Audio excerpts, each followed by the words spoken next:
Léa n'attend pas le 1er décembre pour nous mettre dans l'ambiance Noël pour sa critique cinéma. Yeah. Oui, elle est où ma critique? Elle est là. Je sais pas. Enfin, cinéma, t'emballes pas non plus. Hein. Cinéma et Noël font rarement bon ménage, à quelques exceptions près qu'on pourrait tous citer sur les doigts d'une main. D'ailleurs, on parle d'une mini-série de Netflix de 3 épisodes, ça s'appelle Christmas Flow, et contrairement à ce que le titre indique, c'est français. Alors, de quoi ça parle? Alors, de quoi ça parle? Ça parle d'un rappeur sexiste qui tombe amoureux d'une journaliste féministe et vice-versa. A priori, on est donc dans la recette de Quand Harry rencontre Sally, mais coincé dans une boule à neige. Eh bien, on écoute un petit extrait. C'est parti. Salut. On m'a dit d'attendre ici. J'attends les flics de toute façon. Ben moi j'attends mon Uber. Marcus, il y a le taxi, vas-y, viens, on y va. Je peux te faire sortir d'ici, moi, si tu veux. Je peux me débrouiller seule. Et puis je connais bien le personnage. Hein. Je connais tes chansons, tes clips. D'ailleurs, on a écrit un article sur toi. Enfin bref. Joyeux Noël. C'est qui ce charmant jeune homme? Bonjour madame, Marcus. C'est notre invité, hein. Il passe Noël avec nous. Non.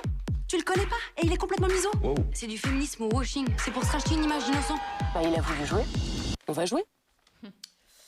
Voilà, alors je vais pas vous dire que j'ai pas de tendresse pour ces personnages, ni pour ce conte de fées du 9-3, oui merci, mais c'est bienveillant jusqu'à en gerber. C'est bourré de bons sentiments qui convergent tous vers une happy ending forcée. Alors vous allez me dire, c'est Noël, film de Noël. c'est le mood, voilà. Et ben tout y est, là, hein. Les personnages, on les a tellement forcés qu'ils pourraient tweeter MeToo. Déjà, les 3 féministes types, l'éternelle célibataire parce qu'elle a pas besoin d'homme pour être heureuse, une tatouée parce qu'elle fait ce qu'elle veut de son corps, ok, et une homo, bien sûr. Le rappeur noir, évidemment, aux paroles misogynes, un antagoniste handicapé qui se révèle avoir un cœur gros comme ça, la mère nympho un peu zinzin, et aussi les décors, le toit du HLM, la MJC où les enfants peuvent s'exprimer, leur côté artiste au lieu de dealer dans la rue, la soirée mondaine versus la salle municipale qui pue la défaite, la neige qui tombe à Noël, Évidemment. à Paris, Mais bien à sûr. Paris, non mais le pire Jamais vu. mytho de l'histoire du cinéma. Et je vous parle pas des éléments scénaristiques que vous pouvez retrouver tous les après-midi de décembre sur TF1 et M6. Comme si c'était pas suffisant, on se tape aussi tous les clichés du féminisme jusqu'à la bande musicale qui inclut du Clara Luciani. Yeah. Je lis ça et là que Christmas Flow dépoussière le genre. Non. Alors déjà, personne n'a à dépoussiérer le genre du téléfilm de Noël. Si vous voulez mon avis, il faudrait l'enterrer plutôt. La seule nouveauté, c'est ce qu'on pourrait appeler notre pâte à la française, notre French touch, c'est d'alourdir le sapin en le décorant de sujets sociétaux aussi pénibles que variés.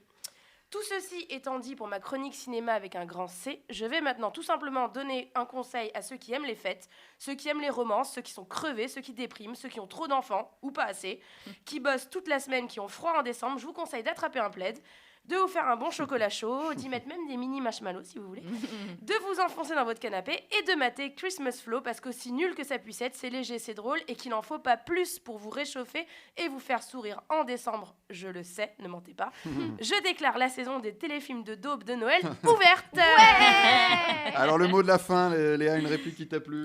Quand une queen s'autodéprécie, un iceberg fond au pôle Nord. Oh, aïe, aïe. C'est du vachement lourd. beau. C'est vachement beau. C'est lourd. Clara Mais- Luciani. Drop the mic. Merci Léa, et c'est sur Netflix. Netflix.